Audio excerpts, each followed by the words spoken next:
Assalamualaikum warahmatullahi wabarakatuh. Alhamdulillah pemirsa, pagi hari ini kembali kita ketemu lagi di acara kesayangan kita, Barakallah, hidup semakin berkah. Amin. Dan pagi ini kita akan membahas tema tentang beri yang halal untuk keluargamu. Ampun deh. Ngapain sih, Lia? Kita udah mulai syuting loh. Hatinya taruh dulu. Ada udah aku sampai. Gak lihat ya, segede gini gak kelihatan. Lupa kalau ada udah di sini. Ini loh udah.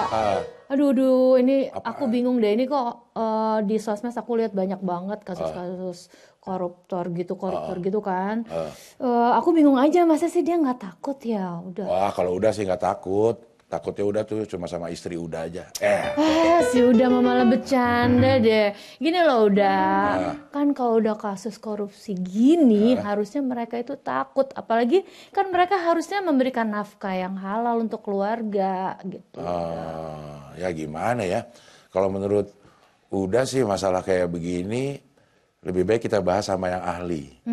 Biasanya selalu ada ustadz yang akan lewat. Tapi kayaknya pagi hari ini ustadznya sakit dah. Hah? Oh gitu? Jadi nggak lewat. Assalamualaikum. Waalaikumsalam. Ada Kadir. Ya Allah. Ustadz. Iya, silakan Ustadz. Udah, aduh. Nggak sakit ya? Salah dong saya. Begitu dong. Info yang saya terima salah.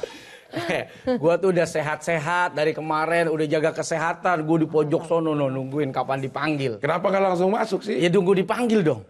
Ya. Kita berobat aja harus dipanggil dulu baru masuk. Tapi kan ini acaranya udah pasti Ustadz harus ada di sini. Kenapa harus nunggu di sana? Kan kita nggak tahu sedang pembicaraan apa ini yang berlangsung. Supaya paham, oh ternyata lagi butuh saya. Kalau nggak butuh, ya saya tetap datang. Iya makanya kan. Butuh nggak butuh tetap in frame. Iya. Ini barusan tadi lagi ngeliat medsos. Terus mengenai ada orang yang korupsi ya. Banyak yang korupsi. Padahal kan katanya kalau kasih nafkah keluarga itu harus yang halal. Nah itu orang bisa nggak takut gitu Ustadz. Kenapa tuh Ustadz? Iya, halal itu kan konsep dunia akhirat. Ya. Bagaimana seseorang itu dalam mencari rezeki, pertama caranya harus halal. Ya. Benar-benar sesuai dengan syariat, tidak menzolimi, tidak mengambil hak. Walaupun yang diambil, misal korma. Korma ini kan zatnya halal. Ya. Tapi kalau caranya nyolong, maka kurmanya bisa jadi haram. Disebabkan cara mendapatkannya. Ya. Itu konsep dalam Islam. Cara itu penting. Yang kedua adalah zatnya.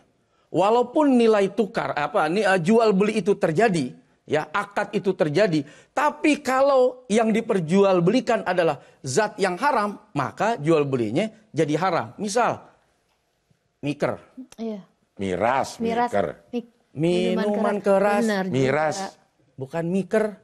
Minuman keras juga sih. Iya.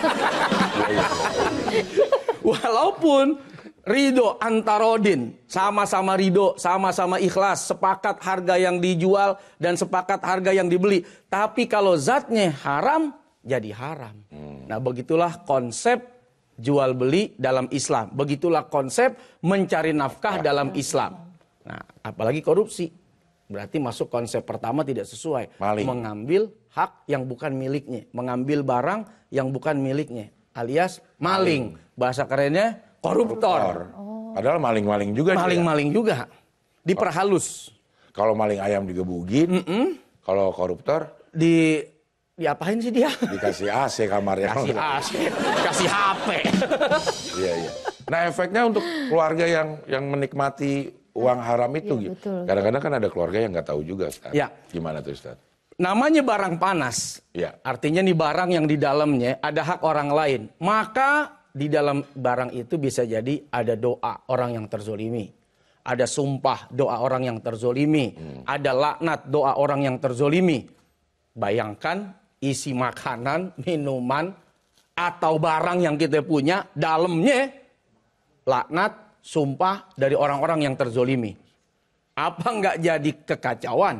Apa nggak jadi masalah? Kelihatannya asik, tapi seperti gunung es. Tapi kan kalau dibilang asik, ya memang asik. Asik. Dibilang enak, Ya memang enak. Iya. Asik, Iya, enak. Iya. Memang enak, asik. Terusnya nyanyinya iya. Tapi kan kita nggak tahu ya, maksudnya nih keluarganya tuh nggak tahu kalau itu uang haram gitu. Masa kasihan banget yang kagak tahu kena dampak. Misal misalnya ini korma. Betul. Ini udah ketahuan nih halal zatnya. Betul. Tapi kan ini dari kiswo. Kiswo nih. Nah, kiswo ini dapat korma ini kita nggak tahu dia beli apa nyolong. Taruh kalau dia nyolong, terus kita makan. Kita kena dampaknya kan? Nah, buat orang-orang yang tidak tahu, dia wajib berhusnuzon pada zat dan pada cara. Yakinlah, masa sih kiswo nyolong orang biasa ngerampok. Orang baik. Kerjanya juga di balik layar, tahu-tahu dapat korma, mungkin duit dia itu, sedekah dia, infak dia, hadiah dia buat kita yang ada di sini, husnuzon. Yang dikasih korma, ini barang halal, nggak apa-apa. Kita tidak tahu, maka tidak terkena dampak, apalagi terkena dosa. Kecuali kispo ngasih tahu. Nih tadi gue habis nyolong nih, gue mau bagi-bagi rejeki nih. Nah nih gue kasih korma nih, makan dah. Tahu boleh nyolong, maka dosa.